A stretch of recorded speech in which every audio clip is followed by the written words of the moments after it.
कभी सोचा है कि एक जीवित चीज असल में काम कैसे करती है? चाहे वो हम हो, कोई पौधा हो या कोई जानवर। ये सब एक बहुत ही कॉम्प्लेक्स, एक बहुत ही जटिल मशीन की तरह है ना?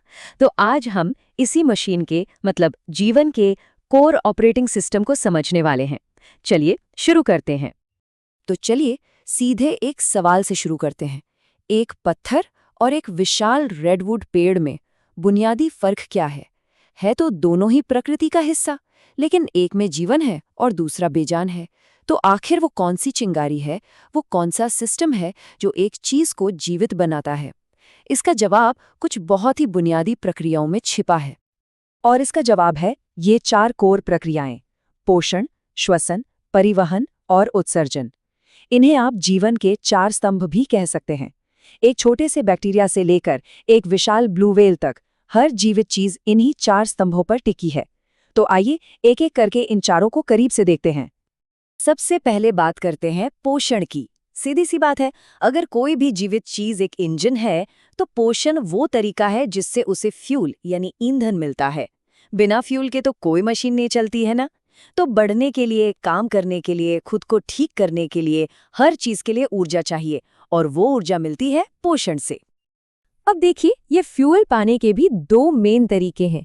कुछ जीव जैसे पेड़ पौधे अपने खाने के मामले में पूरी तरह आत्मनिर्भर हैं। वो अपना खाना खुद बनाते हैं।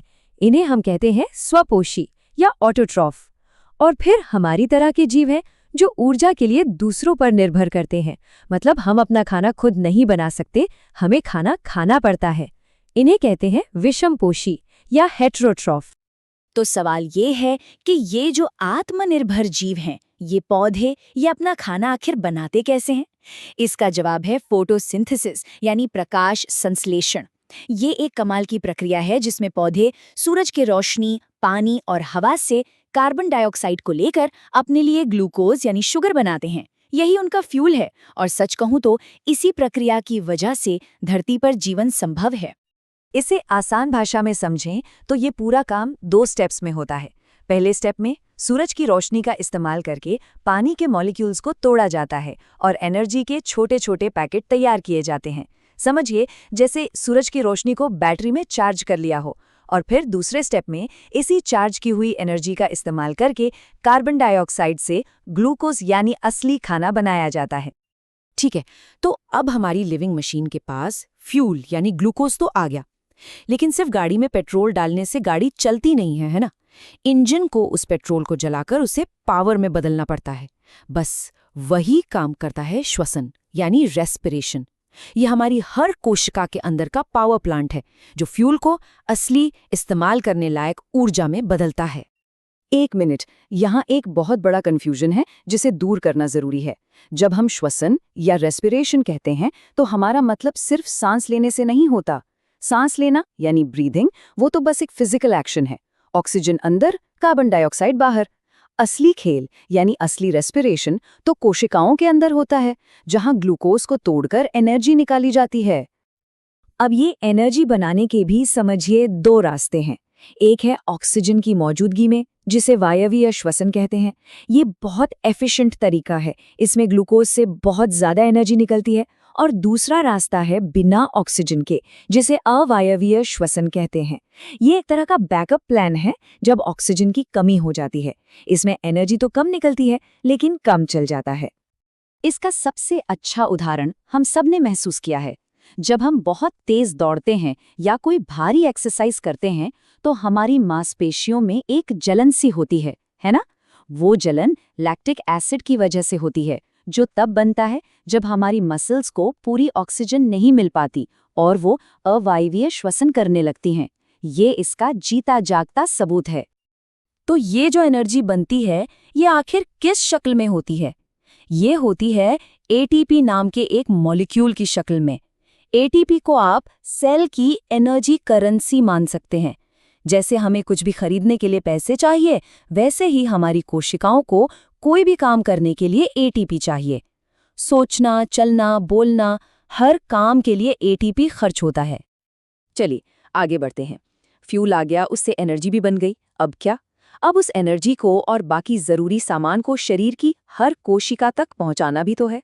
और यहीं पर काम आता है हमारा इंटरनल डिलीवरी नेटवर्क यानी परिवहन प्रणाली। इंसानों में ये डिलीवरी सिस्टम हमारा सर्कुलेटरी सिस्टम है। दिल एक नॉन स्टॉप पंप की तरह काम करता है। नसें और धमनियां सड़कों का जाल हैं और खून वो तो ट्रकों का एक काफिला है जो ऑक्सीजन, न्यूट्रिएंट्स और न जाने क्या-क्या जरूरी सामान लेकर शरीर के कोने-कोने तक जाता है। और ये सड़कें भी दो तरह की हैं। धमनियां यानी आर्टरीज एक्सप्रेसवे की तरह हैं। ये दिल से ऑक्सीजन से भरा हुआ खून हाई प्रेशर पर दूर ले जाती हैं। इसीलिए इनकी दीवारें मोटी और लचीली होती हैं।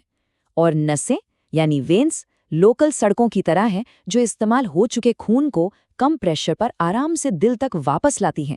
कितना बढ़िया सिस्टम है। और अब आते हैं हमारी यात्रा की आखिरी और शायद सबसे जरूरी प्रक्रिया पर, सफाई यानी उत्सर्जन। देखिए, कोई भी इंजन चलेगा, कोई भी फैक्ट्री काम करेगी तो कचरा तो पैदा होगा ही।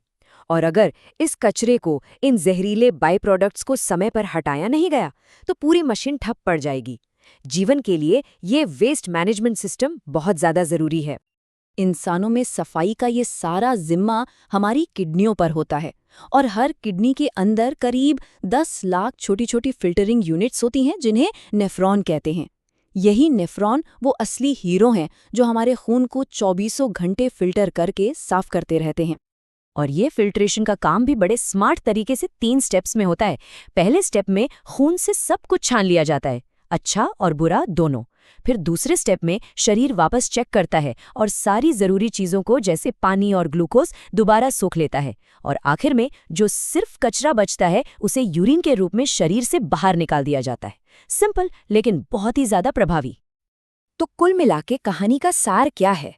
पोषण से फ्यूल लो, श्वसन से उस फ्यूल को एनर्जी में बदलो, परिवहन से उस एनर्जी को हर जगह पहुंचाओ और उत्सर्जन से सारा कचरा साफ कर दो।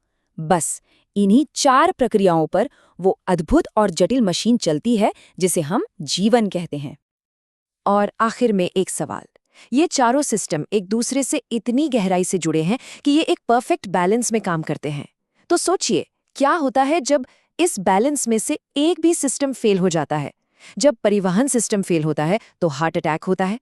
जब वेस्ट मैनेजमेंट सिस्टम फेल होता है तो किडनी फेल हो जाती है। ये बीमारियां हमें याद दिलाती हैं कि जीवन का ये इंजन कितना नाजुक और कितना कीमती है।